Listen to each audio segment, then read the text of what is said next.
안녕하세요. 저는 30대 후반 여자입니다. 여러분, 잘생기고 돈 많은 남자 좋아하시나요? 제가 바로 그런 대단한 남자와 결혼한 여자입니다. 벤츠인 줄만 알았던 그 남자와의 결혼 생활은 제 인생을 하드코어로 만들어버렸는데요. 기가 막히고 코가 막힌 제 결혼 생활과 힘들었던 만큼 더 행복해진 그 이후의 이야기를 들려드리고자 사연 보내게 됐습니다. 저희 아빠는 의사였어요. 저는 아빠 얼굴을 본 적이 없습니다.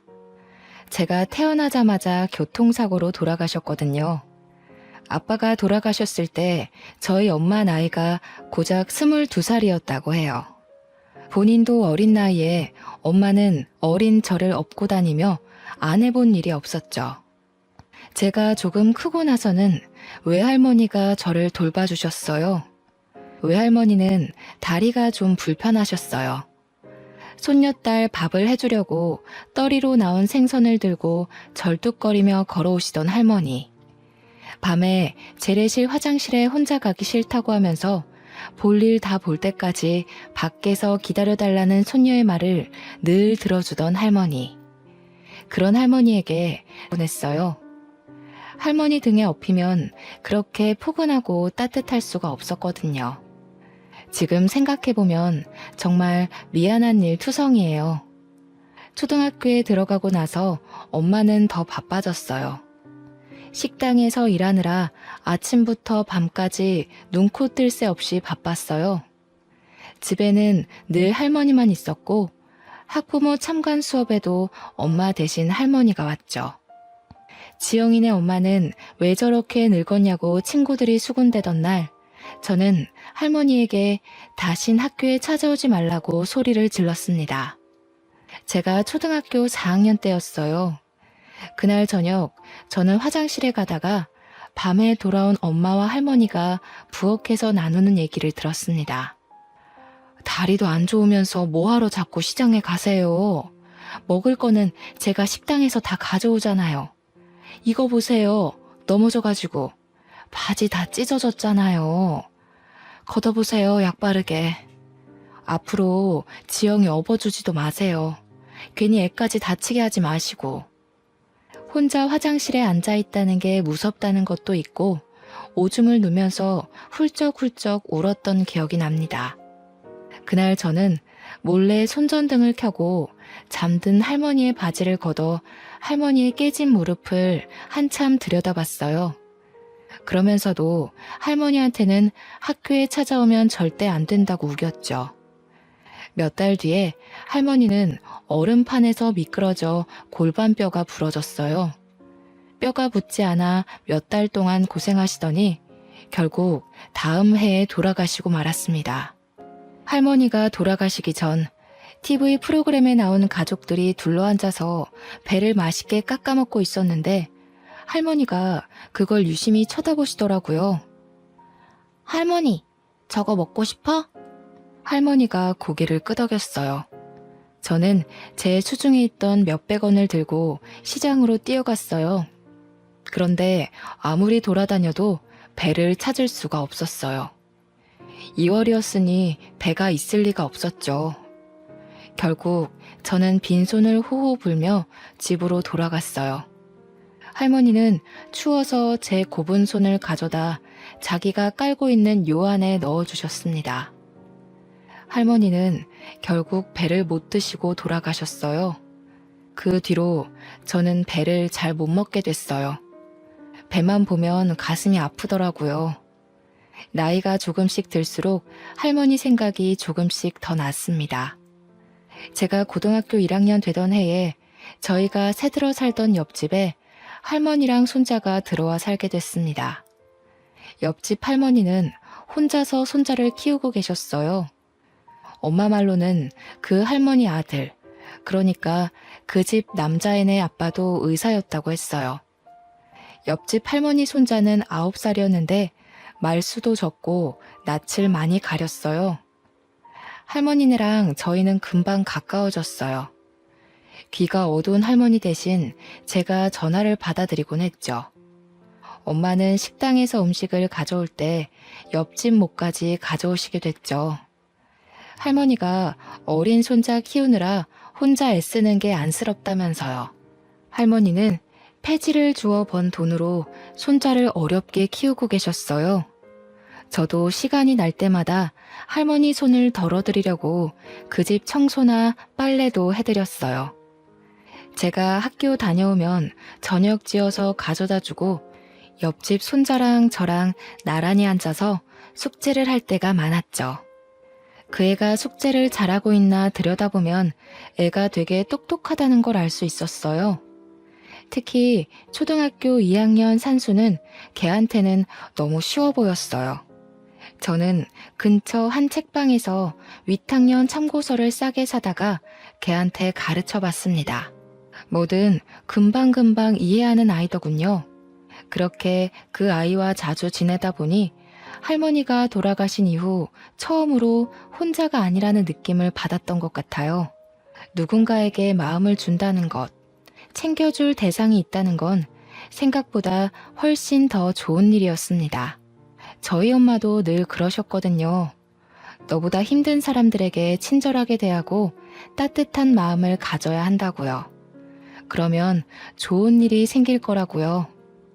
한 번은 옆집 할머니가 목욕탕에서 미끄러져서 다리가 부러졌어요. 할머니가 제대로 움직이질 못하니 집안 살림이며 손자 밥 챙기는 것까지 제가 다 도와드렸습니다. 할머니가 제 손을 잡고는 말씀하셨어요. 아이고, 지영이는 어쩌면 그렇게 이쁘고 상냥하니? 지영이 같은 며느리들이면 내가 소원이 없겠어. 지영이도 공부 열심히 해서 아빠처럼 의사 되렴. 지영이 같이 착한 의사가 있으면 병이 그냥 싹 나을 것 같아. 그건 저희 외할머니가 늘 하시던 얘기였어요. 할머니도 당신 사위, 그러니까 저희 아빠가 얼마나 잘생기고 착했는지 얘기하시면서 저도 아빠처럼 남을 돕는 의사가 되라고 하셨었죠. 그렇게 가족처럼 지내길 1년이 흘렀는데 제가 고2 때 저희는 이모가 살고 있던 충청도로 이사를 가게 됐어요. 엄마가 이모랑 이모부가 하던 농장 일을 좀 도우며 지내기로 하셨거든요. 친구들이랑 헤어지는 것도 슬펐지만 무엇보다 옆집 할머니랑 손자랑 헤어지는 게 슬펐어요. 할머니, 제가 자주 놀러 올게요. 무리하지 마시고 건강하게 계셔야 해요. 수환이도 할머니 말씀 잘 듣고 누나가 공부 도와주기로 했는데 미안해. 수환이는 진짜 훌륭한 사람이 될 수 있을 거야.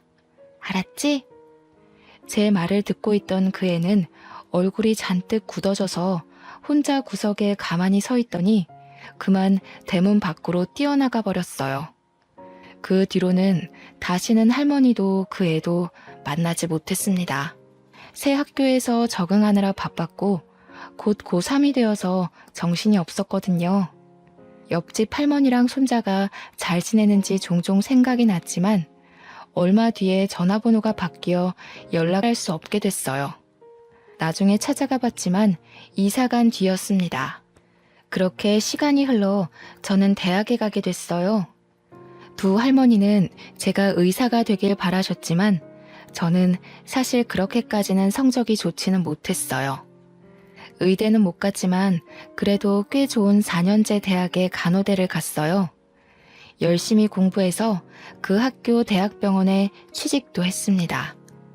간호사 일은 힘들었어요. 선배들 괴롭힘도 심했고 매번 환자가 돌아가시는 걸 봐야 하는 건 마음이 정말 힘들더군요.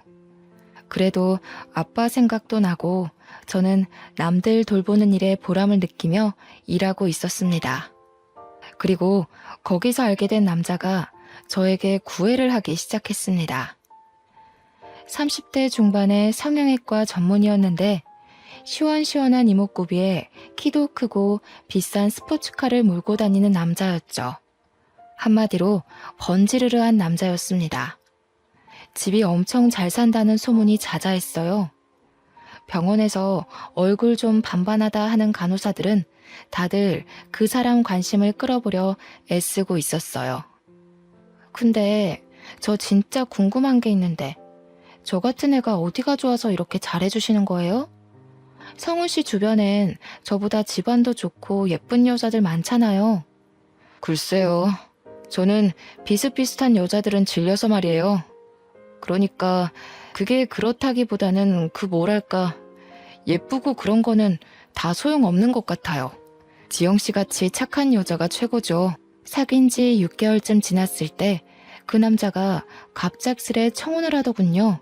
다이아가 박힌 반지를 내미는데 그만 말문이 막히고 말았어요. 내 나이 35, 제 인생에 그렇게 비싼 반지를 받을 거라 생각해보지 못했거든요. 제 결혼은 처음부터 삐걱거렸어요. 시어머니는 식사 내내 저를 무슨 동물원 원숭이 마냥 안 입고 온 얼굴로 훑어보더니 결국 제가 잠깐 자리를 비운 사이에 남편에게 불만을 늘어놓고 있더군요. 아무리 아무나 못 드린다고 해도 그렇지. 어떻게 저렇게 빈티나는 애를 데려와? 저런 애들 우리 집안 돈 보고 달려들어서 어떻게든 빨아먹어보려고 기생충같이 들러붙는 건 몰라? 지영이는 진짜 그런 애 아니라니까요. 결혼 빨리 해야 하는데 그만 좀 하세요 진짜. 어휴, 고심 끝에 악수 둔다더니 제 아빠 닮아서 이상하게 촌스러운 여자들이나 좋아하지. 나중에 엄마 말 들을 걸 그랬다고 후회하지나 마라. 엄마는 너무 차이나는 결혼 아니냐면서 걱정을 하셨어요. 상견례 하고 나서부터는 더 걱정이 많아지셨죠. 지영아, 결혼은 신중하게 해야지. 아무래도 엄마는 마음이 좀 편치가 않네. 네 신랑도 그렇고 너무 잘난 집안인 것 같아. 우리 이쁜 딸 괜히 그 집안 사람들 등살에 속 썩는 거 아닌지. 너무 걱정하지 마세요. 부자들은 원래 자기 집에 누구 들일 때 깐깐하잖아요. 제가 들어가서 잘하면 생각이 바뀌실 거예요. 나 원래 어른들한테 이쁨 받는 스타일이잖아. 뭐가 그리 급했는지 남편 성화에 결혼은 번갯불에 콩 구워 먹듯 이루어졌어요. 병원에는 우리 둘이 결혼한다고 소문이 쫙 났고 절 질투하는 시선도 많았습니다.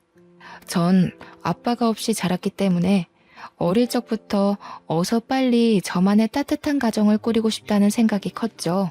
어쩌다 보니 나이만 잔뜩 먹었는데 이보다 더 괜찮은 남자를 만나기 어려울 거라는 생각을 했던 것 같아요.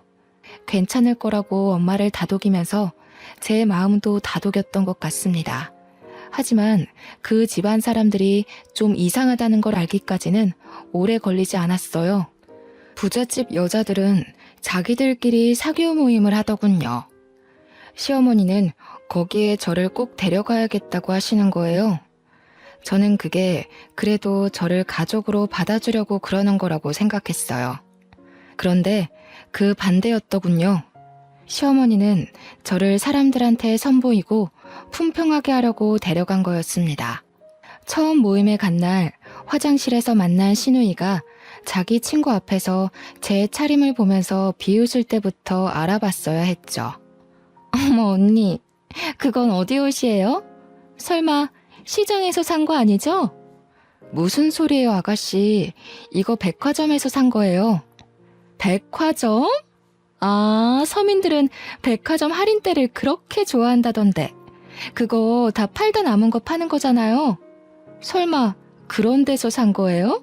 하기는 오빠는 대체 자기 와이프 제대로 된 옷 하나 안 사주고 뭐한대? 야, 너 왜 그래? 자존심 센 너네 엄마가 어른이 다 챙겨서 데려오셨으려고. 야, 우리 엄마가 어떤 분이신데 며느리 옷까지 챙겨서 데려와? 우리 엄마는 아주 철두철미한 분이라고. 세상에 공짜가 어딨냐 이거지. 사실 맞는 말이잖아. 우리한테도 절대로 뭘 공짜로 안 주는 분인데 오빠가 그런 것까지 닮았나? 쪽팔리게 와이프를 저렇게 다니게 하면 어떡해. 너무 심한 말을 들으니까 오히려 말이 잘 안 나오더군요. 저는 얼굴이 화끈해진 채로 식사 자리로 갔어요. 어머, 피부 좋은 것 좀 봐. 성훈이가 만나던 여자들이랑은 그 뭐랄까 종류가 완전히 다르네. 그러게요. 성훈이 원래 글래머러스한 스타일 좋아하지 않나? 대체 무슨 바람이 불었대? 나도 그게 의문인데 그래도 뭐 장점이 있겠지 하면서 보는 중이야. 자기들도 좀 봐줘. 물건도 마음에 안 들면 반품하는데 내 아들 인생 망치는 일 없게 하려면 질이 어떤지 빨리빨리 뜯어봐야 하잖아. 아유, 미연 씨도 참 말 돌려 안 하는 건 알아줘야 한다니까. 성훈이가 이 여자 저 여자 만나고 다녀도 공부는 잘했잖아. 그래도 머리가 있으니 생각을 했겠지. 부자들은 생각하는 게 좀 다른 걸까요? 정말 다시는 가고 싶지 않은 자리였습니다. 남편과 사는 고급 맨션은 보기에나 번쩍번쩍하지 살기에 좋은 곳은 아니었습니다. 숨이 막히는 곳이었죠. 소박하지만 마당에 꽃도 키우고 상추도 키우며 마당에 앉아 가족들이랑 이웃이랑 도란도란 이야기를 나눌 수 있던 옛날 집이 그리웠어요. 결혼한 지 채 2달도 되지 않아 남편은 밥 먹듯 외박을 하기 시작했습니다. 외박을 하지 않는 날이면 술 냄새를 잔뜩 풍기고 새벽에 들어오기가 일쑤였죠. 어디 갔다 왔냐고 물어보면 하는 말이 인생의 즐거움을 찾으러 갔다 왔다나요? 그 사람이 말하는 즐거움이라는 게 뭔지 아는데도 오랜 시간이 걸리지 않았죠. 여자 향수 냄새를 잔뜩 묻히고 오기가 일쑤였으니까요. 하루는 금방 온다고 해놓고 안 오길래 새벽에 지하주차장에서 기다리고 있었어요. 남편 차가 들어오길래 반가운 마음에 가까이 가려는데 웬 여자가 술에 취해 몸도 못 가누는 남편을 부축해서 내리더군요. 전 주차장에 서서 굳어버렸습니다. 후두루들 떨리는 다리에 겨우 힘을 주고 집에 들어갔더니 남편은 소파에 널브러져 있더군요. 남편 주머니에서 핸드폰을 꺼내 열어봤어요. 미진이, 희영이니 하는 수많은 여자들과 전화와 문자를 주고받은 걸 보고 할 말을 잃었어요. 그날 뜬 눈으로 밤을 지새웠습니다. 저번에 그 여자는 누구야? 당신 새벽에 온 날 옆에 웬 여자가 같이 왔던데? 언제? 새벽에 들어온 날이 하도 많아서 모르겠는데. 안 들어온 날이 더 많던가? 집이 너무 지루해서 말이야. 오고 싶어야 말이지. 지루해서 그렇게 이 여자 저 여자 건드린다는 거야? 누구 말하는 거지? 왜? 안 돼? 그러니까 당신이 좀 안 지루하지 그랬어. 당신 같은 여자는 좀 다를 줄 알았는데 하나도 다를 게 없더라고. 결혼이 이렇게 재미없을 줄이야. 지금 그걸 말이라고 해? 당신 진짜 제정신이야? 재미없으면 무슨 짓이든 다 해도 돼? 하면 안 되는 이유는 또 뭔데? 간통죄로 고소하려고? 하려면 해봐. 빈손으로 와서 내 집에 빌붙으면서 그 정도도 못 참아주냐? 하기는 우리 엄마 말대로 너 같은 애들이 하는 짓이란 게 다 그런 거겠지 뭐. 눈치도 없고 염치도 없고. 그 와중에 저는 시어머니랑 신우한테 사교 모임에 끌려다녀야 했습니다. 그 모임을 생각하는 것만으로도 죽을 맛이었어요. 바보 같은 생각이지만 그때는 그것도 안 하면 그대로 이혼일지도 모른다는 생각에 거부할 수가 없었어요. 아이고, 지영씨 잘 지냈어? 어떻게 얼굴이 좀 안 좋아 보이네? 하기는 성훈이 같은 남자랑 살기가 쉽지 않지? 시어미도 시어미인데 성훈이가 진짜... 성훈이가 우리 딸 싫다 그러길 천만 다행이었달까? 요즘 일이 힘들어서요. 세화 아주머니는 잘 지내셨어요? 아주머니는 갈수록 더 이뻐지시는 것 같아요. 나? 내가? 어머, 고마워. 남들이 그렇게 말하면 빈말 같은데 지영씨가 말하면 진짜 같다니까. 그렇게 말해주니까 내가 또 좀 미안해지네. 지영씨는 뭐 진짜 같이 말하는 기술이라도 있는가 봐? 진짜예요. 얼른 들어가요. 다들 기다리고 있겠어요. 왜 이제 오니? 아이고, 저 꼬락서니 옷 못 입는 건 여전하구먼. 우리 집안 이제 백화점이랑 장학재단도 운영해야 하는데 저런 애가 성훈이 옆에 있어야 한다니 앞날이 아주 그냥 캄캄하네. 진짜야? 그거 다 성훈이네한테 물려주는 거 맞아? 결혼도 했는데 여태까지 안 물려주는 거 보면 뭐 다른 수가 있는 거 아니었어? 이 여편네들이 알지도 못하면서 그 촌스러운 노인네가 그 많은 재산 가지고 뭘 하겠어?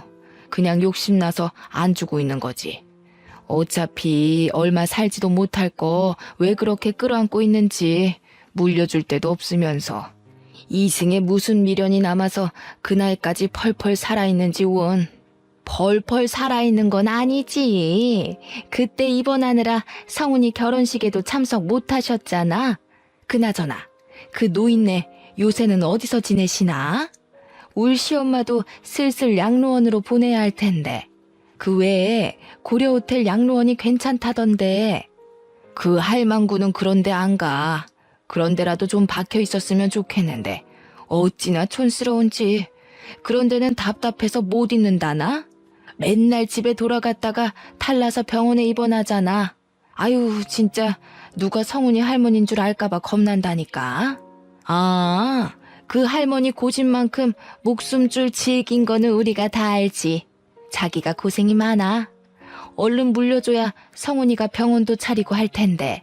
뭐 90이 다 된 할망구가 버티면 얼마나 버티겠어. 우리는 그냥 조금만 기다리면 좋은 날이 오겠거니 하면서 참고 견디고 있어. 문제는 얘지. 도대체 언제까지 저렇게 촌스러울 건지 원. 에이, 왜 그래. 지영이같이 자연스러운 애들이 진짜 이쁜 거지. 솔직히 성훈이가 만나던 여자들 다 성형빨이었잖아. 자연스럽긴 개뿔이 자연스러워? 요즘엔 빈티나고 촌스러운 걸 자연스럽다고 하나 보지? 왜? 네 딸 못생겼다고 성훈이가 퇴짜 놓은 게 아직도 분한가 봐? 솔직히 말이 나왔으니까 말이지. 내 아들처럼 잘난 애가 도대체 왜 저렇게 아무것도 볼 게 없는 여자랑 살아야 해? 그 사람들 틈에 있다가는 저까지 정신이 이상해지는 거 아닌가 싶더군요. 저는 그래도 병원에서는 이성을 잃지 않으려고 노력했어요. 교대 근무를 하면서 환자들한테 시달리다 보면 간호사들도 힘들고 짜증이 나기 마련이거든요. 저는 엄마의 가르침대로 절대 환자들에게 짜증내지 않고 친절하게 대했어요. 제가 아무리 힘들어도 아픈 건 환자들이니까요. 어느 날 같은 병원에서 일하는 간호사 친구가 저를 찾아왔어요. 밥을 하나도 안 먹는 환자가 있다면서요. 우리과 간호사들 다 포기했어. 네가 할머니들한테 잘하잖니? 한번 얘기 좀 해봐. 저러다 돌아가시겠어. 가봤더니 비쩍 마른 할머니 한 분이 계시더군요. 다리가 부러지셨는데 입맛이 없다면서 하루에 한 끼도 제대로 안 드신다는 거였어요. 저는 어릴 때 저희 할머니가 다쳐서 누워 계셨던 모습이 생각나서 마음이 찡했어요. 할머니 손을 잡고 왜 밥을 안 드시냐고 물어봐도 할머니는 대답을 안 하셨어요. 걱정이 되어서 저는 하루에 2번씩 할머니를 찾아갔어요. 며칠 동안 할머니는 한마디도 안 하셨어요. 할머니, 안녕하셨어요. 오늘 날씨가 참 좋죠? 오늘 고등어 반찬이 나왔던데 식사는 좀 하셨어요? 저는 고등어를 좋아해요. 저 어릴 때 저희 할머니가 저 주시려고 자반 고등어를 얻어오시곤 했거든요. 저는 지금도 그때 먹었던 고등어 반찬이 세상에서 제일 맛있는 음식이었던 것 같아요. 그때까지 꿈쩍도 안 하시던 할머니가 갑자기 치마 속을 뒤지시더라고요.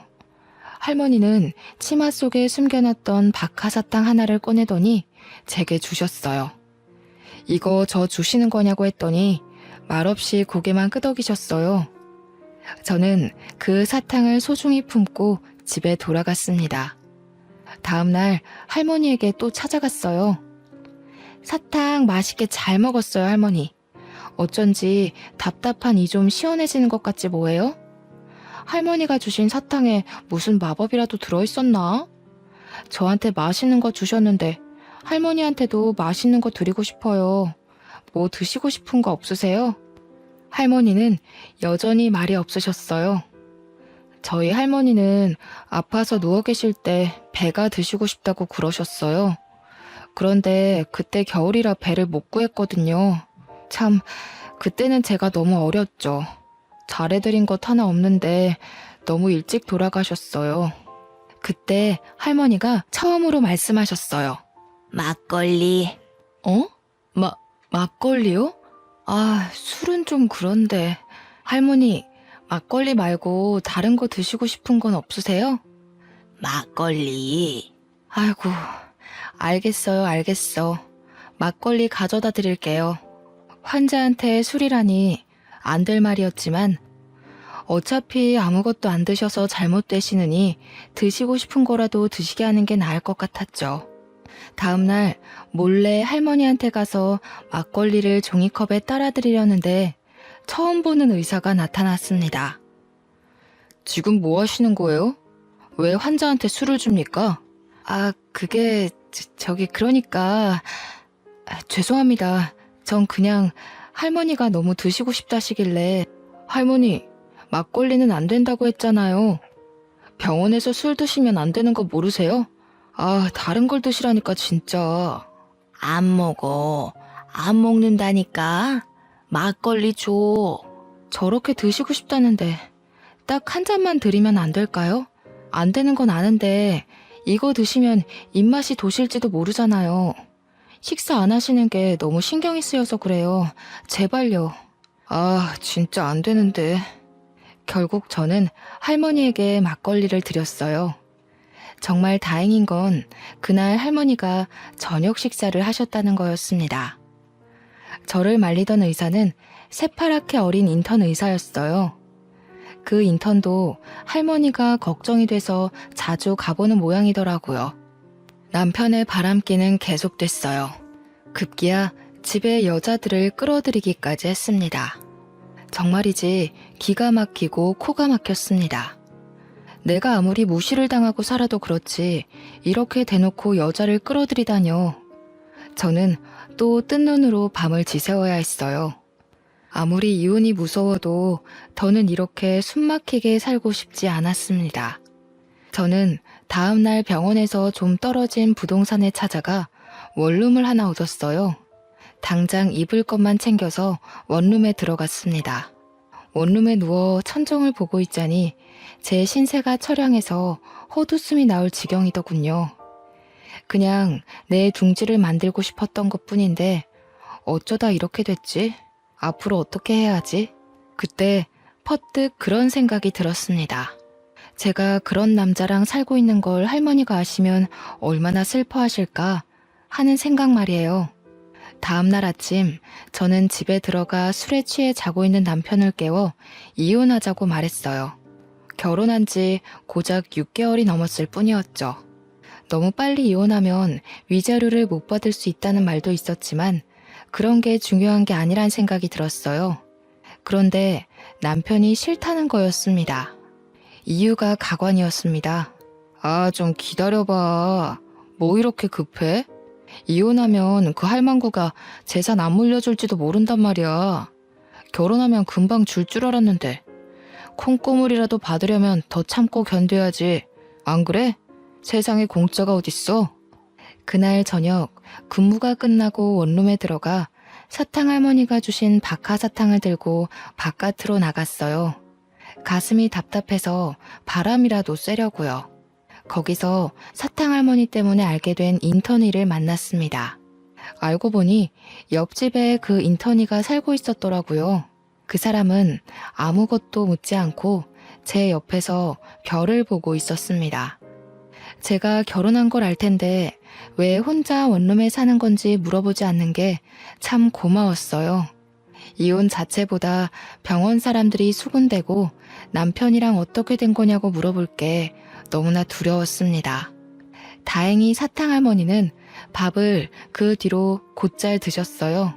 할머니가 드시고 싶다는 게 있으면 저는 조금이라도 빨리 갖다 드리려고 노력했어요. 제 현실은 너무나 답답했지만 사탕 할머니한테만 가면 마음이 한결 편해졌어요. 할머니는 저에게 이것저것 물어보실 정도로 마음을 여셨습니다. 몇 살인지, 부모님은 살아계신지, 어린 시절은 어디서 보냈는지 그런 걸 조금씩 물어보시더군요. 본인 얘기도 해주셨어요. 남편을 일찍 여의고 혼자 아들을 키우느라 안 해본 일이 없으시다고요. 저희 집 얘기랑 비슷해서 할머니에게 더 정이 갔습니다. 나이 드셔서라도 좀 편하게 사시면 좋을 텐데 보니까 찾아오는 식구 하나 없는 게 좀 안쓰러웠죠. 인턴이도 그렇게 생각하는지 제가 누구 찾아온 사람 없냐고 물어보니까 없었다고 하면서 한숨을 쉬더군요. 어느 날 집 앞에 밤바람을 쐬러 갔다가 그 인턴이를 또 만났어요. 한참을 가만히 별을 보며 있다가 그의 이야기를 듣게 됐습니다. 인턴이도 어릴 적 부모님이 돌아가셔서 할머니가 키워주셨다고 했어요. 알고 보니까 그 사람도 할머니가 그리워서 사탕할머니를 자주 찾아가는 거였습니다. 할머니가 그리울 때마다 별을 봐요. 할머니가 저한테 아빠처럼 의사가 되라고 자주 말씀하셨거든요.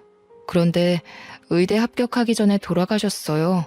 의사 가운 입은 모습 꼭 보여드리고 싶었는데 그 사람 옆에서 별을 보고 있으려니 어쩐지 혼자가 아니라는 기분이 들었습니다. 평화는 오래가지 않았어요. 며칠 뒤 병원에서 저는 남편이 갓 들어온 어린 간호사를 데리고 약품 창고로 들어가는 걸 목격하고 말았습니다. 남들 시선도 시선이지만 어린 간호사가 제 남편에게 잘못 놀아날지도 모른다는 생각에 말려야 할 것 같았어요. 문을 벌컥 열었습니다. 여기서 뭐 하는 거야? 남들 보면 어쩌려고. 진짜 사람들한테 망신당해야 속이 시원하겠어? 거기 신입도 이 사람하고 엮이지 말아요.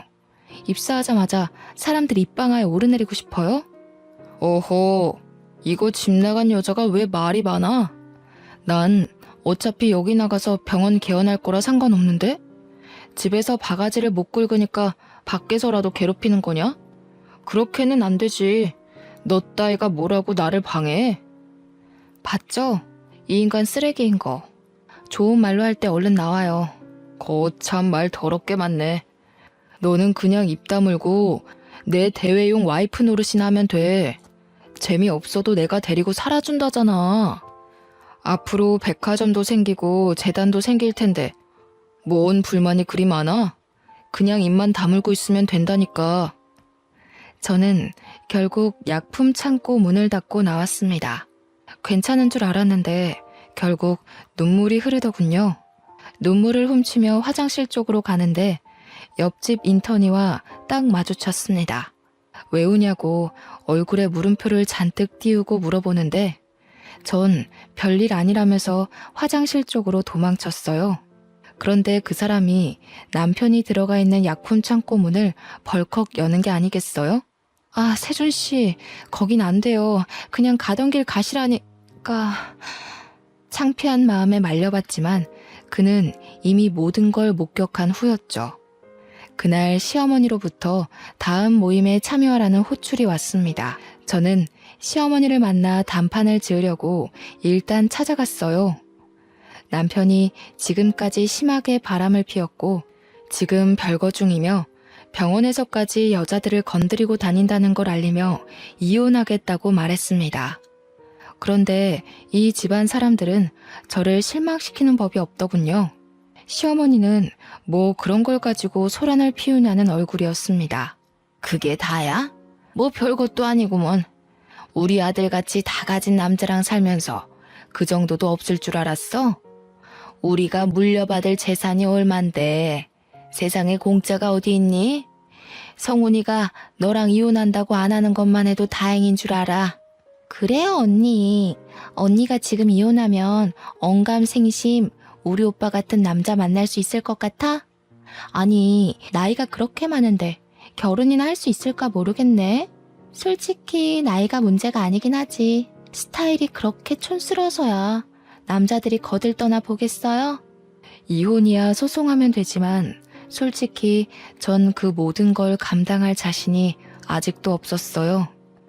다음날 답답한 마음을 안고 사탕할머니를 찾아갔습니다.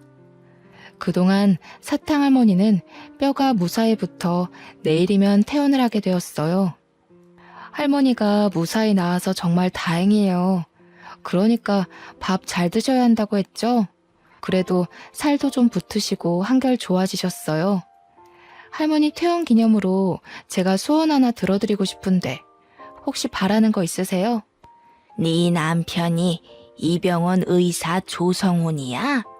그 엄마가 강남타워 사는 김미연이고, 맞지? 네, 맞아요. 아이고, 우리 할머니는 귀도 밝으시네. 어떻게 그걸 다 하셨대? 하긴, 사람들이 어지간히 떠들죠? 귀가 밝으신 거 보니까 밥도 많이 드실 수 있겠다. 밥 많이 먹어야 퇴원시켜드려요. 얼른 하세요. 그 인간, 아주 인간 말종이지? 같이 살기 아주 더럽지? 말종도 그런 말종이 없지? 시엠이랑 해가지고 시동생도 아주 싹퉁머리를 밥 말아 먹었지? 아니, 그걸 어떻게... 아니에요, 할머니. 저희 남편이 얼마나 저를 아껴주는데요. 그날 사탕 할머니는 목욕탕에 가고 싶다고 하셨어요. 동네 목욕탕에 가고 싶으시다고 그게 소원이라고 하셨습니다. 인턴의 세준 씨의 도움을 받아서 할머니를 모시고 가까운 목욕탕으로 갔어요. 저희 할머니를 씻어드리는 심정으로 구석구석 씻어드렸습니다. 오히려 제가 한을 푸는 느낌이었어요. 목욕을 하고 나와서 우유를 하나 사드렸더니 할머니는 저한테 너는 소원이 없냐고 물으셔요. 저는 돌아가신 할머니가 보고 싶다고 했습니다. 제 소원은 돌아가신 할머니에게 배를 사드리는 거였으니까요. 사실은 제가 지금 이혼을 해야 할 것 같거든요. 정말 좋은 가정을 꾸릴 수 있을 줄 알았는데 제가 겉모습만 보고 단단히 착각한 거였어요. 결혼한 남자를 고를 때는 저희 엄마 말대로 신중하게 생각을 했어야 했는데 제가 정말 바보였어요. 그러게, 너 같은 애가 어쩌다 그런 인간 말종이랑 결혼을 했어? 엄마가 말릴 때 들었어야 했는데 이제 와서 이혼한다 그러면 엄마가 얼마나 속상해 하실지. 저는 그렇다 쳐. 엄마가 속상해 하실 거 생각하면 시어머니가 그 집 사람들이 저를 투명인간 취급해도 참아야 하는 거 아닌가 하는 생각이 들어요. 참긴 뭘 참아. 네가 무슨 열부라고 그딴 것들을 참고 있어? 이혼 그거 별거 아니여. 내가 살아보니까 말이여. 세상에 별일이랄 거 하나도 없어. 그저 자기 사람들하고 재밌게 살면 되는 거요. 네가 엄마 때문에 그런 놈이랑 이혼 못한다는 거 알면 네 엄마가 퍽이나 좋아하겠다. 할머니가 핀잔 주듯 말씀하시긴 했지만 그렇게라도 털어놓으니 마음이 한결 홀가분하고 할머니 말씀이 맞는다는 생각이 들었어요. 다음 날 사탕 할머니한테 가보니 이미 퇴원하신 후였어요. 그런데 간호사 하나가 저한테 김양순 할머니가 전해주라고 했다면서 봉투 하나를 건네더군요. 봉투 안에는 A4 용지에 인쇄된 편지가 한 장, 그리고 유언장이 들어있었습니다. 변호사가 할머니 대신 작성한 편지와 유언장의 내용인 즉슨 저한테 유산의 반을 물려주겠다는 거였습니다. 지영이 보거라. 나는 내 나이 20도 안 되어 애 아빠를 먼저 보내고 안 해본 일이 없이 살았다. 열심히 하면 나라고 떵떵거리며 살지 못하리라는 법이 없으리라고 생각했어. 안 해본 일이 없었지. 닥치는 대로 일했단다. 결국 강남이 개발되기 전에 산 땅값이 어마어마하게 불어났고 나는 서울에 백화점을 갖게 되었단다. 부자가 되어 떵떵거리는 거 그게 그렇게 소원이었는데 그것도 별거 아니더구나. 남편을 일찍 보낸 것도 모자라 아들까지 일찍 보내고 나니 정말 사는 낙이 없었어. 돈이 아무리 많으면 뭐하겠니? 즐거운 일을 나눌 사람이 없는데 짧은 시간이었지만 너랑 세준이를 만나서 참 행복했단다. 내 증손주조차 내가 저 일하는 병원에 입원해도 창피하다고 한 번도 찾아오지 않았는데 너희들이 매일같이 찾아와줘서 얼마나 즐거웠는지 모른다. 특히 지영이 네 덕에 몇십 년 만에 사는 재미를 느껴봤다. 내 증손주가 네 남편 주성훈이다. 증손자 며느리인 줄 알았으면 진작에 말을 해줄걸. 우리 아들은 반듯한 애였는데 손자나 증손자가 왜 그 모양인지 모르겠다. 조성훈이라는 녀석 아무리 고쳐 쓰려고 해도 어려운 몹쓸 놈인 거 내 속속들이 잘 알고 있다. 네가 그런 남편의 시애미까지 감당하느라 그동안 얼마나 고생이 많았니? 나는 갈 날이 얼마 남지 않았다. 가기 전에 이승에서 기쁨을 느낄 수 있게 해줘서 정말 고맙구나. 내 성희가 네가 당한 아픔에 조금이라도 위로가 되면 좋겠다. 유언장에 따르면 저뿐만 아니라 인턴의 세준 씨한테도 원룸 건물이 하나 주어졌습니다. 이게 무슨 자다가 하늘에서 떡이 떨어지는 소리일까요? 사탕 할머니가 남편의 증조 할머니였다니. 그것도 놀라운데 저한테 재산의 반을 주시겠다니. 저희 엄마가 늘 남들한테 잘하면 자다가도 떡이 생긴다고 했는데 그게 이런 걸 말한 거였나 봅니다. 편지에는 재산의 나머지는 모두 기부하겠다는 내용도 있었습니다. 그러니까 내 남편 조성훈과 시어머니 김미연, 그리고 시누이 조성미까지 증조 할머니로부터 아무것도 받지 못한다는 거였죠. 그들은 받지도 않을 재산을 받을 걸 계산해 돈을 끌어다 쓰고 있었는데 큰일이 난 거였죠. 대학병원 탈출한다고 노래를 부르던 남편은 대출을 내서 병원을 꾸려 이제 개업만 앞둔 상황이었습니다. 남편은 결국 다 차려놓은 병원을 몽땅 빚으로 떠안게 되었습니다.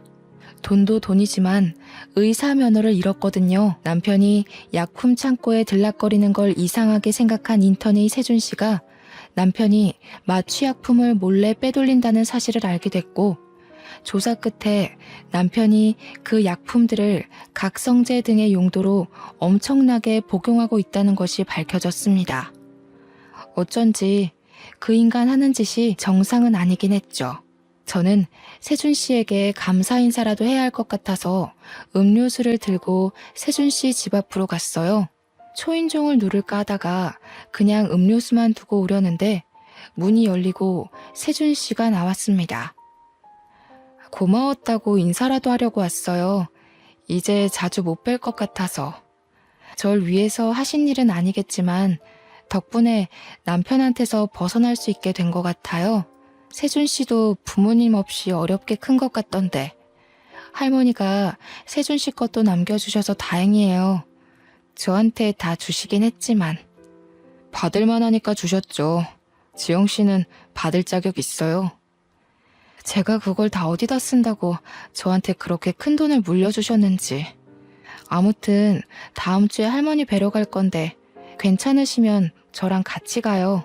돈이야 좋은 데 쓰면 되죠. 근데 아직도 저 모르시겠어요? 예? 모른다니 뭘. 저 수환이에요. 옆집 살던 지수환이요. 누나가 저 공부도 가르쳐주고 밥도 해주고 그랬잖아요. 할머니가 이름 바꿔야 한다고 바꿔주신 건데 아무리 그래도 그렇지 어떻게 그렇게 몰라보세요? 저는 누나 보자마자 알아봤는데. 누나 이사가고 얼마나 누나 생각 많이 했는데요. 그런 남자랑 결혼할 줄 알았으면 진작 찾아내는 건데. 그 꼬질꼬질한 꼬마가 의사가 됐다고? 어릴 때부터 똑똑하긴 했지만 이름도 다른데다 그때랑 달리 키가 너무 훤칠하게 크고 인물도 훨씬 좋아져서 못 알아봤던 거였어요. 남편이랑 시댁 식구들은 아직 유언장에 대해 모르고 있었습니다. 그 주에 저는 시어머니가 저를 짓밟기 위해 데리고 다녔던 그 사교 모임에 제 발로 나갔습니다. 지영씨, 미연씨가 그러는데 지영씨가 바람 피워서 이혼하게 됐다면서? 그게 사실이야? 아무리 봐도 지영씨가 그럴 사람이 아닌 것 같아서 말이야. 미연씨가 거짓말한 거지? 하긴 그 여자 거짓말이야. 하루 이틀 들은 게 아니니까. 저는 들어가자마자 유언장 사본을 시어머니에게 던져버렸습니다. 바람을 피우긴 누가 피워요? 당신 아들이 쓰레기의 망난이라서 이 여자 저 여자 건드리고 다니고 병원 약까지 빼돌려서 마약놀이 하다가 의사면허 정지당한 거잖아. 이제야 내가 맘 편히 이혼할 수 있게 됐는데 쓰레기 같은 아들이 한 짓을 나한테 떠넘겨? 뭐야, 이게 병원에서 잡돌이에서 내 아들 앞길을 막더니 여기까지 와서 뭐라고? 당신 아들이 망나니인 게 내 잘못이야? 당신이 잘못 키운 탓이지. 어떡해요? 당신 집안 사람들이 그렇게 자랑하던 그 백화점이니 재단이니 하나도 못 받게 되셨어요. 그거 한번 잘 읽어보세요. 그 재산들이 다 누구한테 가는지, 그 집안 사람들이 왜 유산 받을 자격이 없는지는 제가 잘 설명해 드릴 수 있고요. 뭐? 그게 무슨 재산을 못 받게 됐다니 그게 무슨 소리야? 니까짓게 그런 걸 어떻게 알아? 응? 내 아들 앞길 막는 것도 모자라서 재산까지 가로챈다는 거야? 니 처녀는 그냥. 시어머니가 일어나 제 뺨을 때리려 하는데 사교 모임 사람들이 다 같이 시어머니를 막았어요. 사람들이 시어머니를 끌고 나가 문 밖으로 밀어버렸습니다. 그리고 문을 잠가버렸어요. 시어머니가 문을 막 두드리면서 소리를 질렀습니다. 자기들이 나한테 어떻게 이럴 수 있어? 이러고도 후회 안 할 것 같아? 되게 시끄럽네 진짜. 진작에 끌어냈어야 하는 건데 저 품이 없는 소리 듣는 것도 하루 이틀이지 귀가 썩을 것 같았다니까. 맞아요, 맞아. 아유, 진짜 어찌나 천박한지. 우리가 어이없어서 어떻게 하나 보려고 어울려주는 것도 모르고 자기가 무슨 여왕님이라도 된 것처럼 굴잖아. 가진 것도 쥐뿔도 없는 게. 저는 받은 유산의 대부분을 사회에 환원했어요. 남들이 생각한 것처럼 병원을 그만두지도 않았죠. 저는 제 일을 좋아하거든요. 사탕할머니한테 재산보다 훨씬 더 좋은 선물을 받았거든요. 바로 지금의 남편 세준 씨입니다. 어릴 적 제가 이사 간다고 잔뜩 골이 나서 집 밖으로 뛰쳐나가던 소년 수환이는 18년이 지나 신경외과 의사가 되어 제 앞에 나타났고 제 남편이 되었습니다.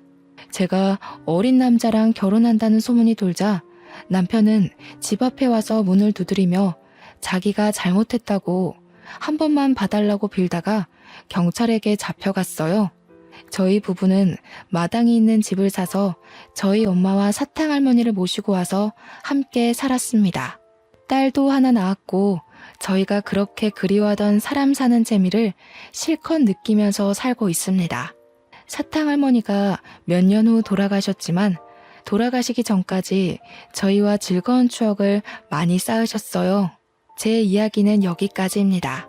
정말 힘든 일도 많았지만 저희 엄마 가르침대로 늘 좋은 마음을 잃지 않으려 노력했더니 인생이 180도 바뀌었습니다.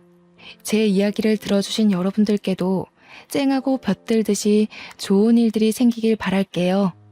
감사합니다.